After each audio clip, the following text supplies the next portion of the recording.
With great mojo comes great responsibility. Mojo 50. And crown thy good with brotherhood from sea to shining sea. Americanuck Radio. News, opinion, and a little irreverence from both sides of the 49th parallel. This is Americanuck Radio with Mike Filip.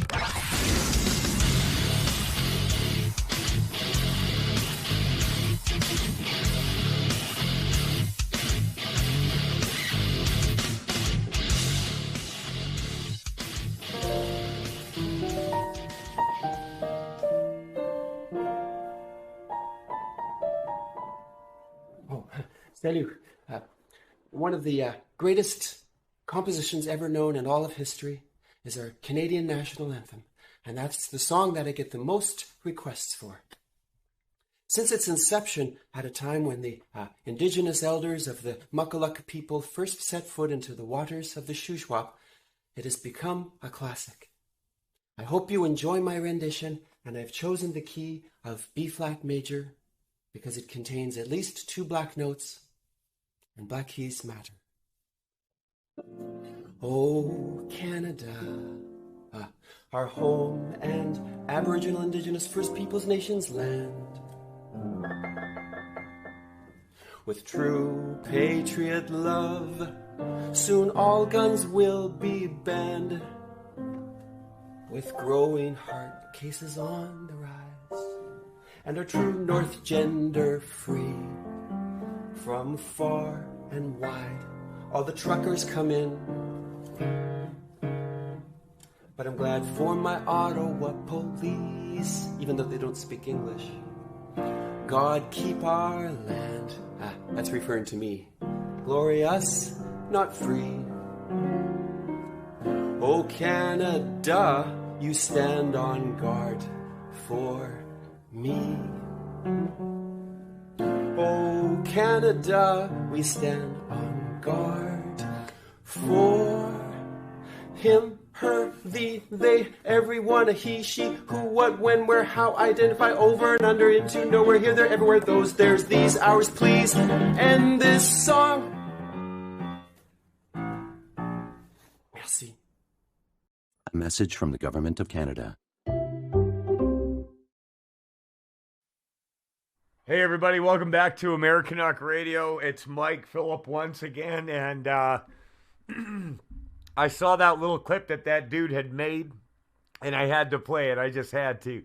It's too funny. And we've got Delta Harp and Deb in the chat room. It's pretty quiet in there today. That's okay. We're going to be getting into some Bible study this afternoon in the second hour.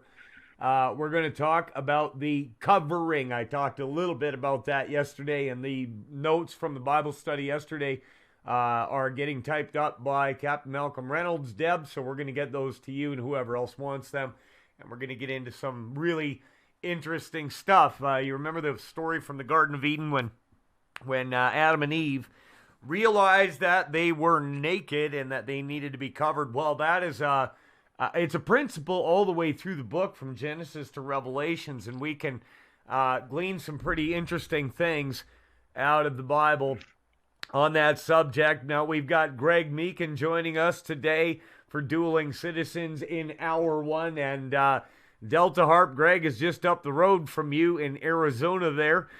Greg, welcome back to Americanuck Radio. Slave to Hymns there now, too.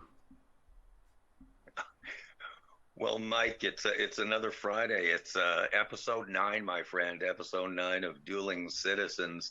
You brought up Delta Harp's name, and I remarked to you before the show, it's so nice to hear how close you are with these wonderful listeners, especially in the chat room. Delta Harp, she's an Arizona gal. Don't even know her, but I adore her. Chatting, Alabama, and the list goes on. Reaching out to you guys listening today. Hope you enjoy the show, and really thank you all for your support of Mike Filip and his radio mission. So reaching out to all of you guys. Thanks, Mike. I I've made a lot of friends. I get very personal with the listeners of this show, the ones that are honest and sincere. And man, the things that we've seen God do in people's lives since He took a hold of mine and said, "You're working for me now, Mike Filip. I don't care what you think." And you know what? I'm so glad that He did, because it's just better that way. Everything's better when you're living for Jesus, and when the Spirit of God is leading you and moving you. There's just nothing better. For the first part of the show here today, I would like to, because you are in Arizona right now, and you are somebody that has interacted with Miss Kari Lake in the past, and now all of a sudden she's a household name. The whole nation is looking at Arizona and this recent election. And so, Greg, you're somebody that was involved with her, not on a big level, but you were somebody that was reaching out and conversing with her. Let's talk about the whole situation, and I'm just going to let you take the floor on this one, Greg. Let's get right into it.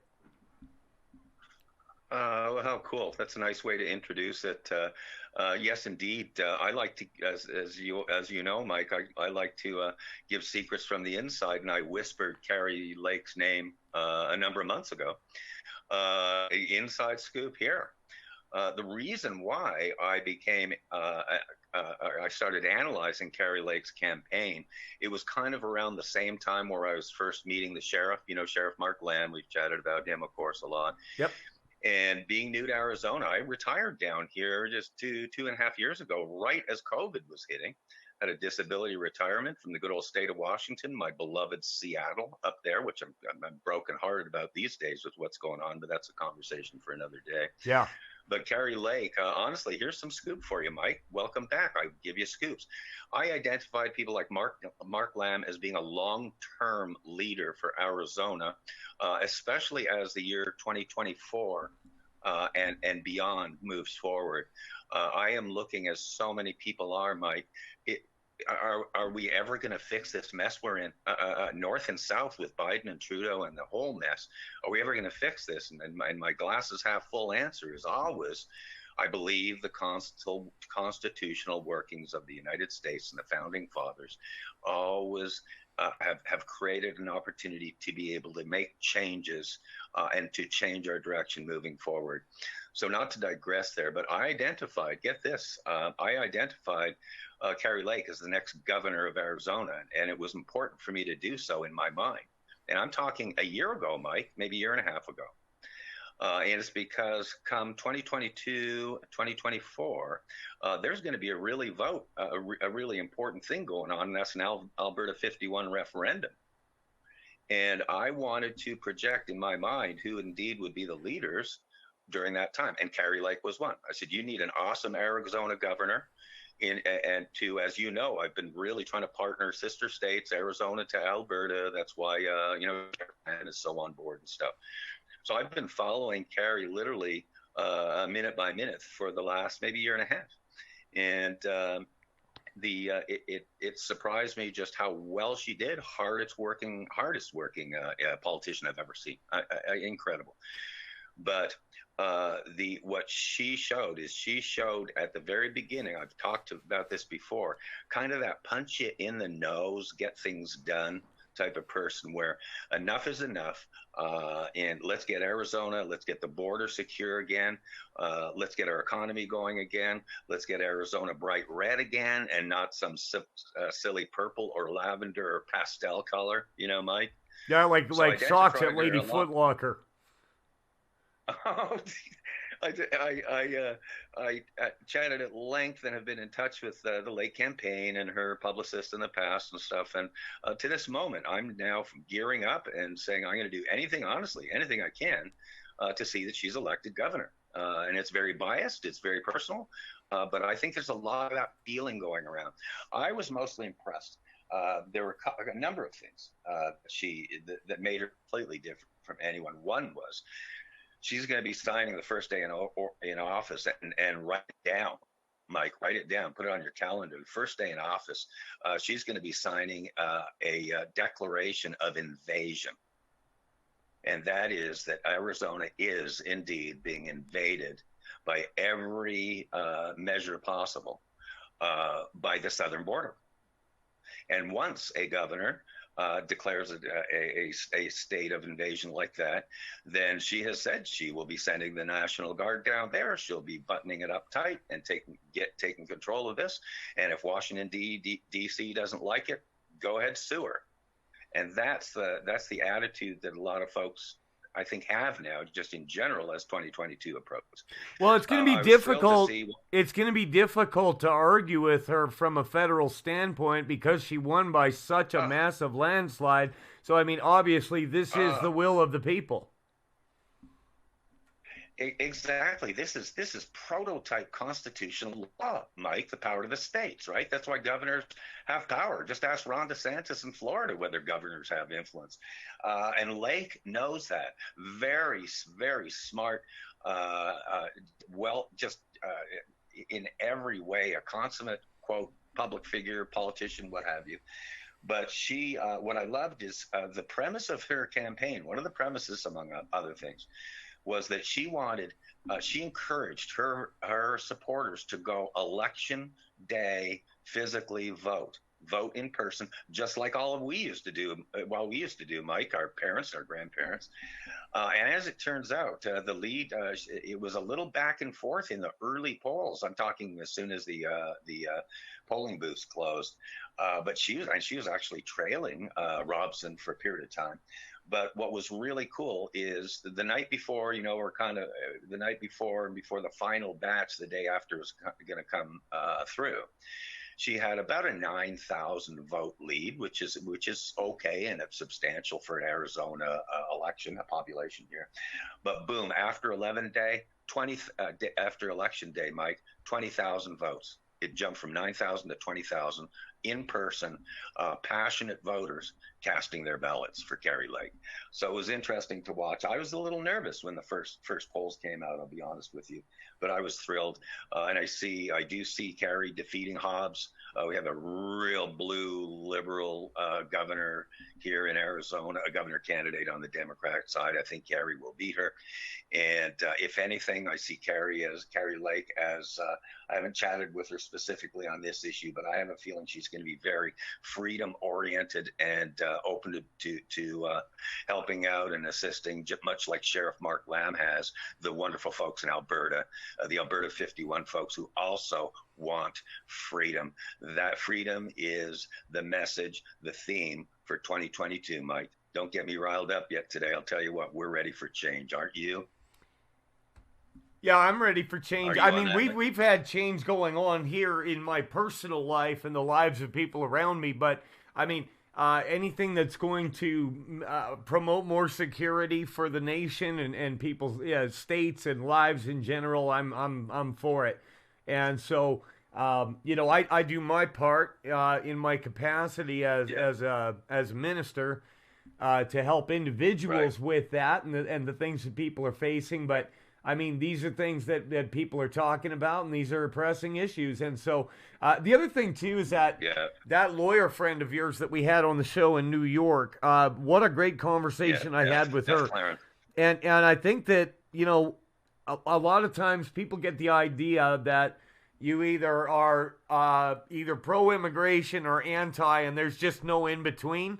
But there are definitely areas where, I mean, look, if somebody is in human trafficking, slavery, or something like that with a drug cartel, I would love to see them set free and come to America and build a life for themselves and have that American dream. But I want everybody to have it, and we do need a border where people that are undesirable are filtered out. And then if you look at all the fentanyl, you look at all the guns going back and forth. Look at Operation Fast and Furious. It's been a mess for a very long time. I do have faith, though, if people will call on God, that he's able to turn this around very quickly. Kari Lake is good friends with Brett Baer, huh?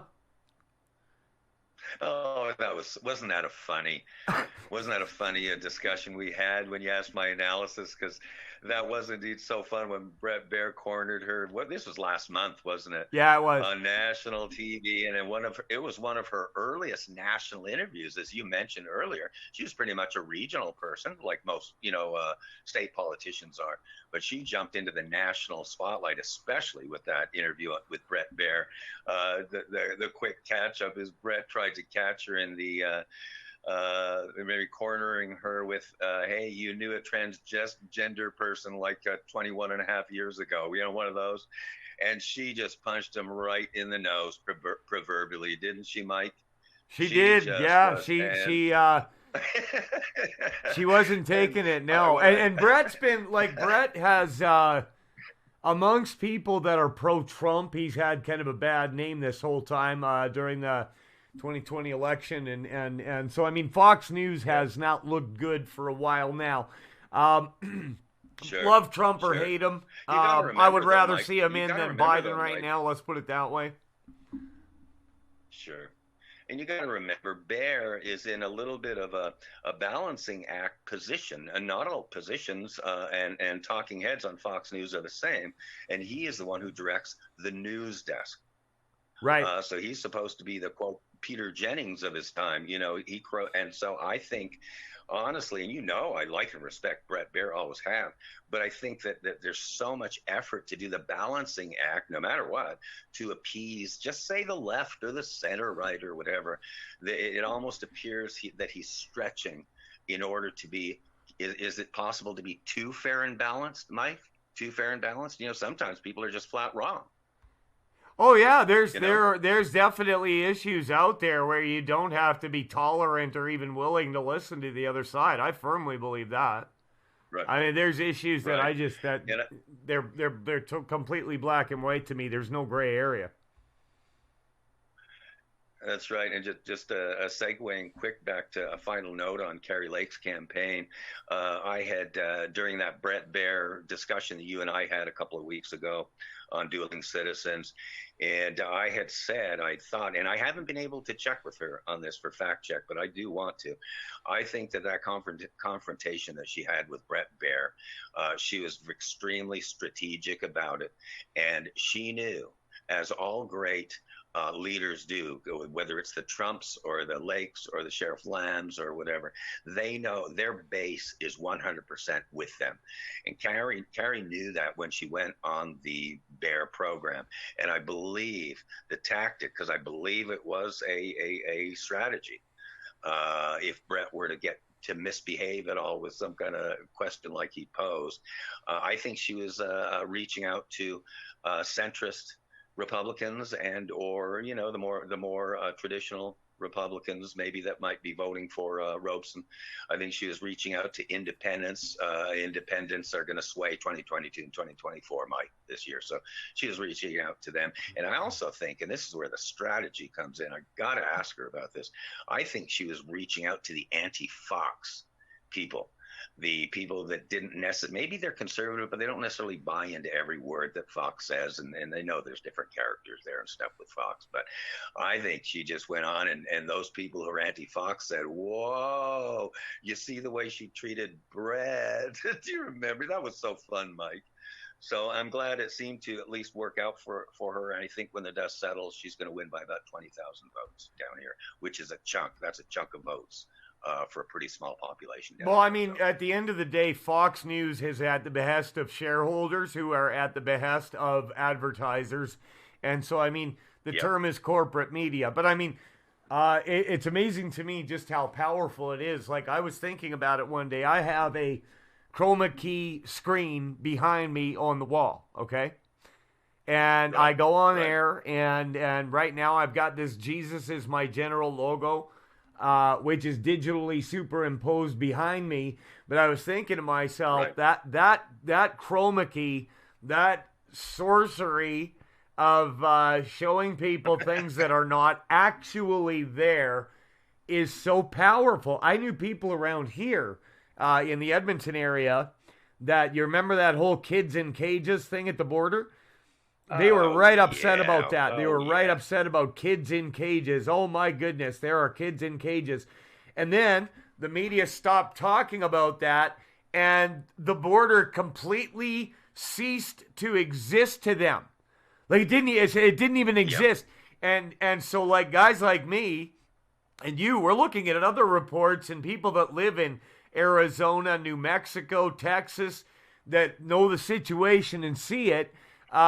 This situation with human trafficking and rapes along the border and mules and coyotes and drugs and it's so horrible, but it's used when it's necessary, in that case to damage Trump. And then as soon as the chroma key stops giving the digital image, it's gone from your brain. I talked about this the other day. Around the corner from me in Edmonton, Alberta, there was a woman had wrote in chalk, "Keep your hands off of my uterus," after the Roe v. Wade decision of the Supreme Court. And I'm thinking, woman, you do realize you live in Alberta, don't you? I mean, you know what I mean? But that's how crazy they are. And that's how much power media actually has over the brains of people. Shut the TV off and open your Bible. You're hitting on such a powerful point here, Mike. Yeah. Technically, it's called the drive-by media. You know, Rush talked about it all the time. The 18-hour media run, and then. But what you hit on a huge point here, and the tragedy that's happening at the border is not just the big stuff like the gang members. It is this two things: human trafficking, Mike, and fentanyl. This fentanyl, people are starting to talk about it, but I believe it doesn't sound crazy. This is old Greg's opinion. I believe it's almost biowarfare, because I've never seen anything come out that has such a quick, devastating effect, and that can include and affect literally the entire population of the United States, probably a couple of times over. The human trafficking thing, this is huge because we're not talking about it, Mike. You know, you mentioned the kids in cages. You know, Trump and kids separating kids from their families. Remember that? It was a talking point. It was a DNC talking point. But I had people, my friends from up in Quebec and Ontario, lecture me on that. You know, saying Trump's a bad guy. I'm sitting right now. If nobody knows the statistics of what is happening in August 2022. And I don't know the number. Someone look this up. The number of unaccompanied minors, Mike, this is children that are walking across the border alone, or being thrown over the wall alone. Yeah. To fend for themselves on the U.S. side. I'm saying, wait a minute. We're talking, I'm not going to quote here, I haven't searched it, like hundreds of thousands of them since the beginning of since the border opened. Yeah, it's awful. January 21st. January 21st, 2021 was when the border opened with Joe Biden's executive order. He opened the border, Mike, and now we got unaccompanied kids. What are we doing with those children? And where did the liberals go? Where did the East Coast liberal go as far as wanting to know what's happening to these kids? And I mean, it's this week. It's today as we're speaking, Mike. This is outrageous that this has been truly censored and blacked out by the press. It's outrageous, the hardships that's going. There are almost, last count, there were 4 million people, 4 million illegal crossings since the beginning of Biden's term. And the number of getaways, because we keep forgetting getaways, Mike, people we didn't catch or we didn't film, and they're talking about that's crowding 800,000 to 1 million people on top of the 4 million that have just since the beginning of Biden's term. It is outrageous. And people like leaders like Carrie Lake and Sheriff Mark Lamb and Blake Masters, they'll talk about that Senate race sometime. That was a fabulous Senate race. All Trump endorsees. The word on the street is we got to fix this because the tragedy is ballooning every single day, Mike, every single day. Yeah, and those people, they only exist to certain folks if it's politically expedient. And then they care. You remember Alexandria Ocasio-Cortez going down and getting the photo shoot with her crying by the chain link fence? Oh, yeah. Yeah. So, so now Governor Abbott is busing them up to New York, possibly in her district. Not a peep, nothing. Yeah. You know, and that's what I say to people. Okay, all right, you're so concerned about them. You're so concerned about this, and you want to go off about it because the TV told you it's something to be angry about today. Open the door to your house. Right. Open the door to your house, your food, you do something. You know what I mean? Like don't lecture me. I didn't cause that to happen. You know? The NIMBY crowd, not my backyard. Did you hear the story? This was a breaking story, I think yesterday, Mike, about this is great. The Seattle gal who was an activist. Everything happens in Seattle. It's crazy now. Activist in Seattle who was stomping her feet because they were closing down a outdoor homeless camp that had become dangerous. Did you hear this story, Mike? No, I didn't. Go ahead. You got a couple minutes before the commercial break. Finish up. Go ahead and tell your story. We'll make it quick, but it's so funny. So here you go. Take your time. She's on camera stamping her feet. And so the reporter says, well, would you like them to come to your house? And she, right there on camera, she gave out her address. She said, absolutely. Gives her out her address. Within 24 hours, there's hundreds of people. She was on Facebook of saying, hey, there's whatever free food at Dolores' house. And I don't know what ended up. I think there's still an ongoing dispute, but it was incredible. There you go, where someone's actually cornered to put their mouth where their money where their mouth is for a change, right? No, that's it. The anointed liberals, boy, big time. So you'll see a lot of this stuff. Look up that Seattle story. It was hilarious. I want to see what finally happened because that was hilarious. There were hundreds of homeless people, I think, that arrived at her house, Mike. I just got to see that. I was just talking to Peyton Smith this morning, our webmaster, and he was telling me about, just going to a bus stop in Seattle to go somewhere. It's almost guaranteed that you're going to get messed with by a drug addict or a prostitute or a gangbanger or it's just constant, he said. And beyond, and what you'll never see in the news, Peyton's 100% right. I hear the city of Tacoma, which is just a sister city 20 miles south, is a war zone now. Carjackings, murders. You literally can't go out on the street. It's like 1960s, 70s New York City, but worse. And I verified it. Boots on the ground. I have a lot of connections. That's Tacoma, Washington? Tacoma is a war zone, and Tacoma, it's just south of Seattle. And Tacoma was a wonderful, there were two military bases there, the Air Force Base, McCord, and Lewis Army Base. And Tacoma was a delightful city, a little bit rough and tumble, like a military town. But now, I guess, Mike, it is a war zone. And I'm getting that from boots on the ground people. You can't drive through, don't ever drive through Tacoma at night. One of those things. And can you imagine? I got to Seattle in 1983, and it was the most beautiful little city, Seattle-Tacoma area, maybe 800,000 people, Seattle Seahawks, happy people, and now it is an absolute embarrassment because basically the Seattle City Council and King County, quote, hardcore leftist liberal government, they basically defunded the police. The prosecutors aren't enforcing the law, Mike. The no bail stuff, Mike. And I guess it's a war zone up there, and it breaks my heart. It breaks my heart because it doesn't have to be that way.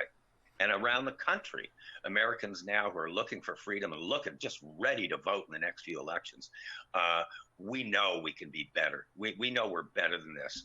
We don't have to accept what's happening in our cities. We don't have to accept what's happening at our border. We don't have to accept anything the president's doing on his own or the PM is doing on his own. The people really do have much more power than perhaps they even remember they do. And down in the United States, you're going to see this phenomenon happening, Mike. The red wave is not an illusion. It is going to happen all the way through 2024, Mike.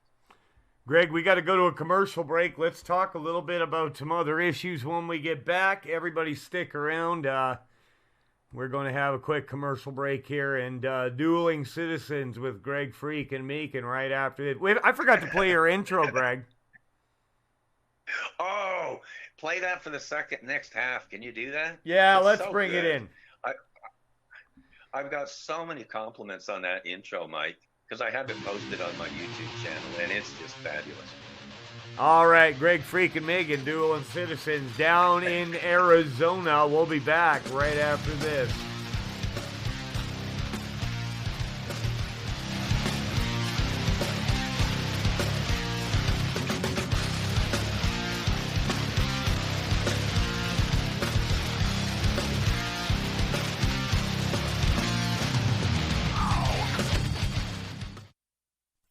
You want to wake up refreshed, like you slept on a cloud?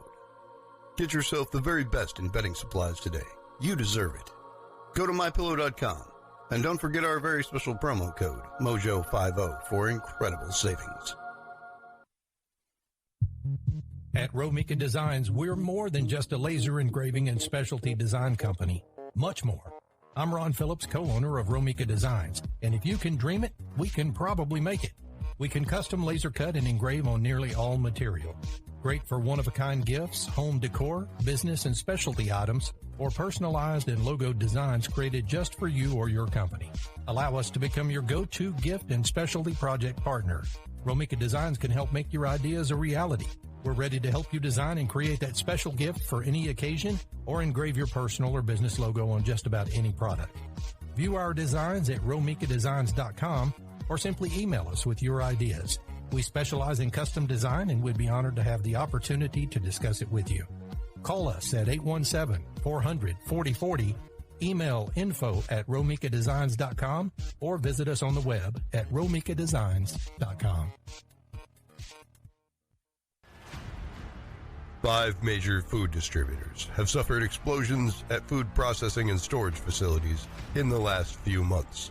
20 more facilities have been destroyed by fires over the last 4 months. War in Ukraine drags on and holds the looming threat of nuclear escalation. U.S. inflation is officially reported above 8%. Mobs of people are whipped into frenzy by an increasingly unstable class of political elites. We live in interesting times. Political, economic, and financial collapse are all very real threats to our way of life.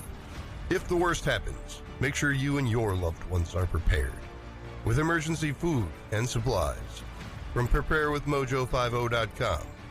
That's preparewithmojo50.com. Coffee lovers everywhere now have the opportunity to do their part to save the planet with Al Gore's lab-grown coffee substitute.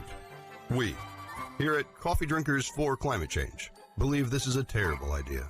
While man-bun-wearing, soy latte-loving poodle walkers everywhere are in love with the eco-friendly lab-grown sadness water, Coffee Drinkers for Climate Change want to see the sea levels rise, and for New York City to join the lost city of Atlantis, 12,000 leagues beneath the sea.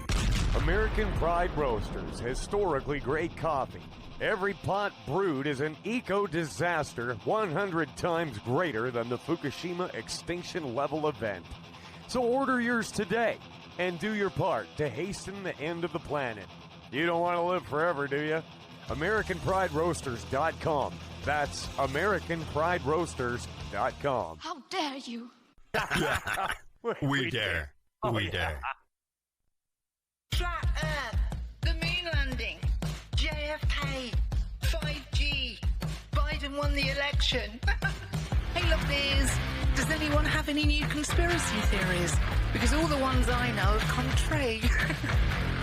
Join me, Ria Bow, here on Sunday Long Live Radio, live every Sunday of the year, 5 a.m. Eastern Standard, 10 a.m. UK, and 9 p.m. New South Wales. I'll see you Sunday.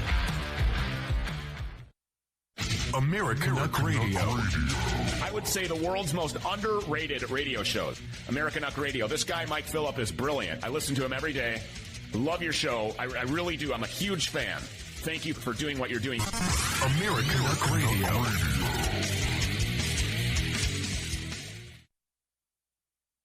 I believe in the man in the sky. The man in the sky. I believe with his hand I'll get by. Americanuck Radio. My footsteps Welcome back to Americanuck Radio on Mojo 50, WBN 324, and Rumble. Greg, we've talked about local politics in your part of Arizona there. We've talked about the immigration problems that are happening in the United States of America. But I always bring it back to this one simple thing. There's a verse in Isaiah where the prophet said, "Marvel not when you see injustice in a provincial matter or state." He didn't say that, but I'm adding it. For there is one above thee that considereth it. So, I mean, God is watching all of this. And the amazing thing to me is that his patience is so great with all of these things that are happening. And the space of time that he's given to men to repent of these things, his mercy is pretty amazing. Absolutely. And you're so right. Life indeed should come down to the simplest things. God, love, the basics. My wife and I were having a chat about this earlier today with how crazy the world is, Mike. I mean, it is crazier than I've ever seen it. It's not even a close call. You know, is evil going to win here? It seems like every time we turn on the TV, we see another injustice and then another, and then we got war games going on over Taiwan. And is it ever going to end? Will truth prevail? Will justice prevail? And my answer always is, you know this of me, Mike, a glasses half full guy, but I believe good's going to win. I believe truth is going to win. I believe justice is going to win. But yes, indeed, the patience it takes for that day to come and to literally watch everything real time on TV. But I will forever be glasses half full and scriptural, and I think it's a really good place to be. And I believe that not only is the United States going to overcome, but regular folks like you and me are going to overcome and see a truth and justice that we've been really craving for decades now. For decades, the downfall of this country and our culture, our Western culture, has been disintegrating for 20, 30 years now. So I'm going to be positive. I see amazing movements around, powerful movements. Alberta 51 is one of them. Charlie Kirk's organization down here, Turning Point USA, has got some 3,000 chapters around the country, basically universities and Generation Z, kids under 25 years old, who are just kind of growing up to be patriots and to not believe what the mainstream media says and so forth. So I'm going to stay very bullish. I'm looking forward to doing what I can do personally. What can I do? I can vote. I can get on a microphone and promote candidates. I can let people around my community know that we're bullish about cleaning it up. Whatever people's motivations are or desires in their heart, I think now it's a time not to talk. It's a time to do. And what I'm doing and what I did on Tuesday is I voted. Mike, I voted and I researched it and I cared about it. I asked other people's opinions, including people that I knew. I'm going to do the same thing in 2024 because I know I can do that. So I do reaching out to everybody out there who might be sitting on the fence in any way, watching this world go by, because it's crazy. The New Age movement, the New World Order, the globalists are truly trying to take us over, Mike. It's not even a question. I've been following this since the 1980s, and it's scary what I see out there from a global standpoint. But can we do anything about it? My answer is you betcha. And it starts at Election Day. It really does, because elections matter. And I don't believe for a minute that you can write off all politicians to be all corrupt or all this or all on the take or all that. No, there's some really, really good patriotic politicians out there. One politician who was never a politician started in 2016, Donald Trump, and he showed us and he showed people what can be done with the country just by cutting the country loose. That first 2 years of his tenure was just wonderful as far as a growth, that maybe we can improve things. Maybe things can get better. Maybe we can start following the rule of law. Maybe people will have manners someday. But I'm going to stay positive, and I believe truth is going to prevail. And I think we're going to see justice in this especially this next year or two, Mike. We're going to see a lot of things transpire as soon as the Republicans win back the Congress and the Senate, which they'll do. So there you go. There's this, I want to talk a little bit about this trial that's going on with Alex Jones right now. You had mentioned to me that you watched the interview with Kevin J. Johnston the other day and how much you enjoyed that. Kevin is somebody that a lot of Americans have not heard of. They've all heard of Artur Pawlowski. They've heard of James Coates. You know what I mean? But guys like Kevin don't get that same amount of press. And you know, right. Now let me just say this about my friend Kevin, okay? He's no angel, okay? But I'll tell you what, if you went digging into anybody's life hard enough, you would find something that you know what I mean? If you go back far enough, you'd find something that they said or something that they did where you could point the finger and accuse. And that's what I see going on with Alex right now. Like, I've had problems with InfoWars in the past, and I've been not shy to talk about it. Greg Reese produced a report that was an absolute lie about one of the men in my church that has a beautiful family that comes here every Sunday. My mom teaches their kids Sunday school, and it was a lie. I don't think it was an intentional one, though. I think it was a case of not doing your homework, and so I'm going to cut him some slack. But a lot of people are saying, like, if this goes through the way that they want it to, we could be looking at a situation where, you know, something that you said 6 years ago gets dragged out and everything gets taken away from you, and this is a way of silencing people. I did grab a little clip from that trial. I'd like to play that for you real quick right now, Greg. Sounds great. All right, let's do it. One of the things you've been talking about on your show is your allegation that government officials are aiding in pedophilia, child trafficking, and the grooming of children, right? Well, you mean like what Jeffrey Epstein did with the Clintons?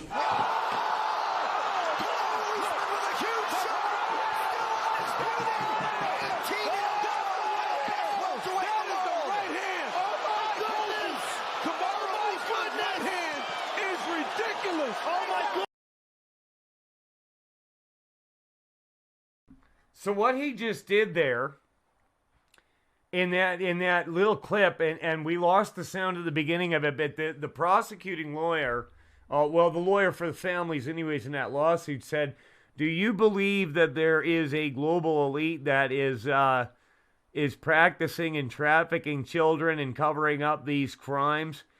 And he said to him, you mean like Jeffrey Epstein and the Clintons? And so, look at the Hunter Biden laptop. Look at all these dealings that have been going on for a long time. It's ridiculous, but I believe that it will be uncovered. Okay, every man's going to speak for it, whether in this life or in the next. But this is pretty interesting to watch, and I allow myself to indulge in that stuff once in a while. Greg, your thoughts? It'd bring up such a fascinating subject because it affects all of us every day with what we see on the crazy television. You know, I've never been, quote, an Alex Jones guy. Never really followed him closely. He's kind of not my kind of guy. I've never been a huge, and I'm not going to call him a conspiracy theorist because that would be falling into the DNC trap. But one thing I find, and I remarked, especially, you know, looking at this Jones court hearing right now, and I guess he's been hit with $4.1 million so far.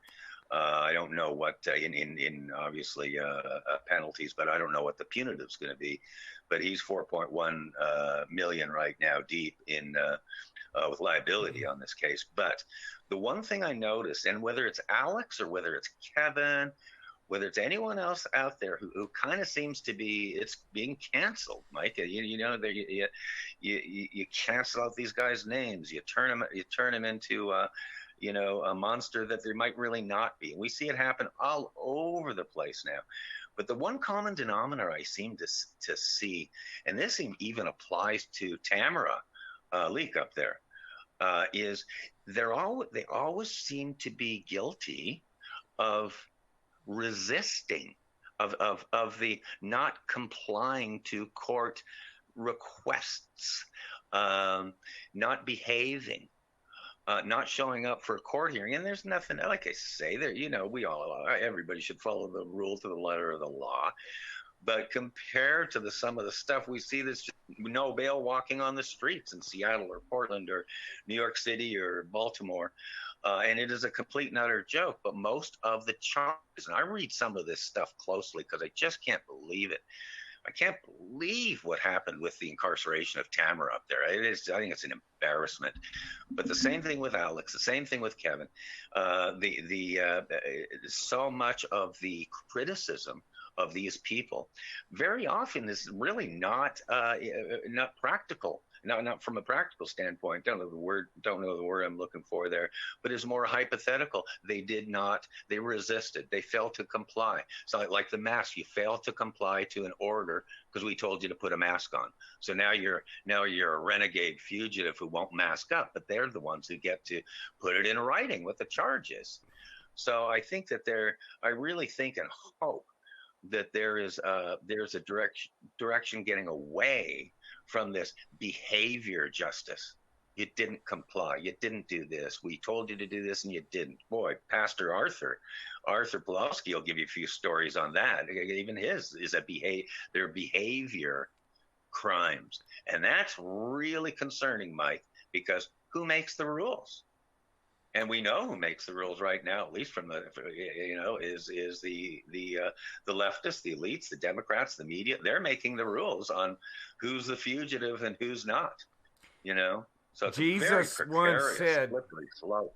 Yeah, Jesus Christ, God in the flesh said, "Woe unto you lawyers, for you bind up heavy burdens and place them on men's backs that you yourselves will not lift one finger to bear." And so that this has been going on forever. This is not new.